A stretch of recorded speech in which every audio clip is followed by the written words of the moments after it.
Hello everyone, कैसे हैं आप लोग। आशा करता हूं आप लोग अच्छे होंगे। लगातार इस कोरोना काल में भी हमारे वीडियो का आनंद उठा रहे होंगे।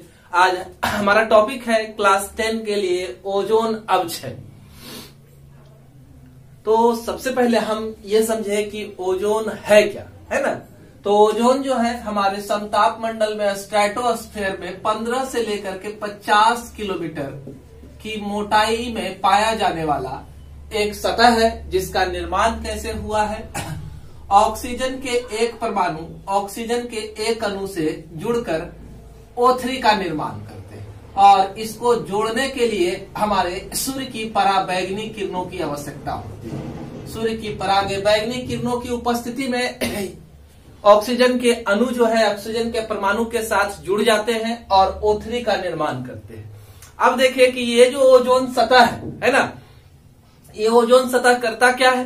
तो हमारे सूर्य के प्रकाश में बहुत सारी किरणें होती है। कुछ तो दृश्य प्रकाश है, कुछ अवरक्त है ना, अदृश्य प्रकाश है। तो उन प्रकाश किरणों को जिसमें पराबैंगनी किरणें है ना, तो पराबैंगनी अल्ट्रावायलेट रेज को पृथ्वी पर आने से ये रोक देता है ओजोन की सतह, है ना।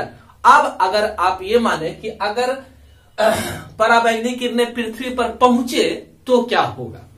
अगर पृथ्वी पर पराबैंगनी किरण पहुंचती है तो इसके एवज में क्या होगा। ये किरण इतनी हानिकारक है कि हमारे जितने सारे जीव जंतु हैं इनके ऊपर अगर पड़ेगा तो उनमें क्या होगा, कैटारेक्ट, मोतियाबिंद हो गया, स्किन संबंधी बीमारी, कैंसर जैसी बीमारियां उत्पन्न हो जाएगी। पौधे में फल और पत्तियां समय से पहले जो है वो क्या हो जाएगी, झड़ जाएगी, है ना। तो आप देख सकते हैं कि अगर ओजोन सतह नहीं रहा और लगातार पराबैंगनी किरणें पृथ्वी पर अगर पहुंचती है तो उसके एवज में क्या होगा, पृथ्वी पर जीवन असंभव हो जाएगा।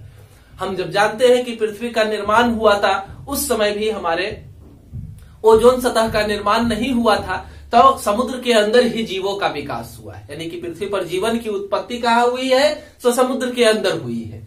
और जब पराबैंगनी किरणें का आना पृथ्वी पर रुका क्योंकि ओजोन सतह का निर्माण हो गया, तब जाकर के हमारे पृथ्वी पर जो है जमीनी सतह पर जीवन का शुरुआत हुआ है। ठीक है, तो हम लोग ये समझे कि ओजोन क्या है और किस तरह से हमें सुरक्षित करता है। आखिर क्या वजह है कि आज हमारे ओजोन सतह में छिद्र माना जा रहा है कि छिद्र हो गया है ना। हम जानते हैं कि अंटार्कटिक और आर्कटिक रीजन के क्षेत्रों पर वैज्ञानिकों ने ओजोन मंडल में होल का अध्ययन किया है कि हाँ वहां होल उत्पन्न हो गए।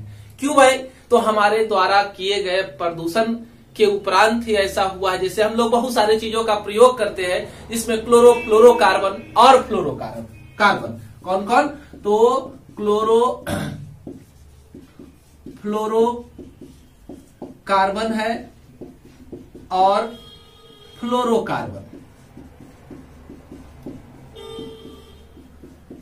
ये जो है निकलता है किससे, ये चीज जो है क्लोरोफ्लोरोकार्बन और फ्लोरोकार्बन, ये हमारे शेविंग क्रीम, फोम, है ना, और भी बहुत सारे हमारे कॉस्मेटिक के द्वारा ये मुक्त होता है। पहले तो हमारे रेफ्रिजरेटर्स वगैरह, एसी, एयर कंडीशनर है, वो भी इसका प्रयोग करते थे, जिसके वजह से लगातार इनका इमिशन हुआ क्लोरोफ्लोरोकार्बन का, और ये ऊपर गए और ऊपर जाकर के इसके क्लोरीन के अणु जो है, एक क्लोरीन का अणु, क्लोरोफ्लोरोकार्बन के एक क्लोरीन का अणु लगभग 1 लाख ओजोन के अणु को तोड़ सकता था और इसे वापस यानी कि अभिक्रिया को उल्टा कर देता था। ओजोन टूट करके O2 और O में बदल जाता था।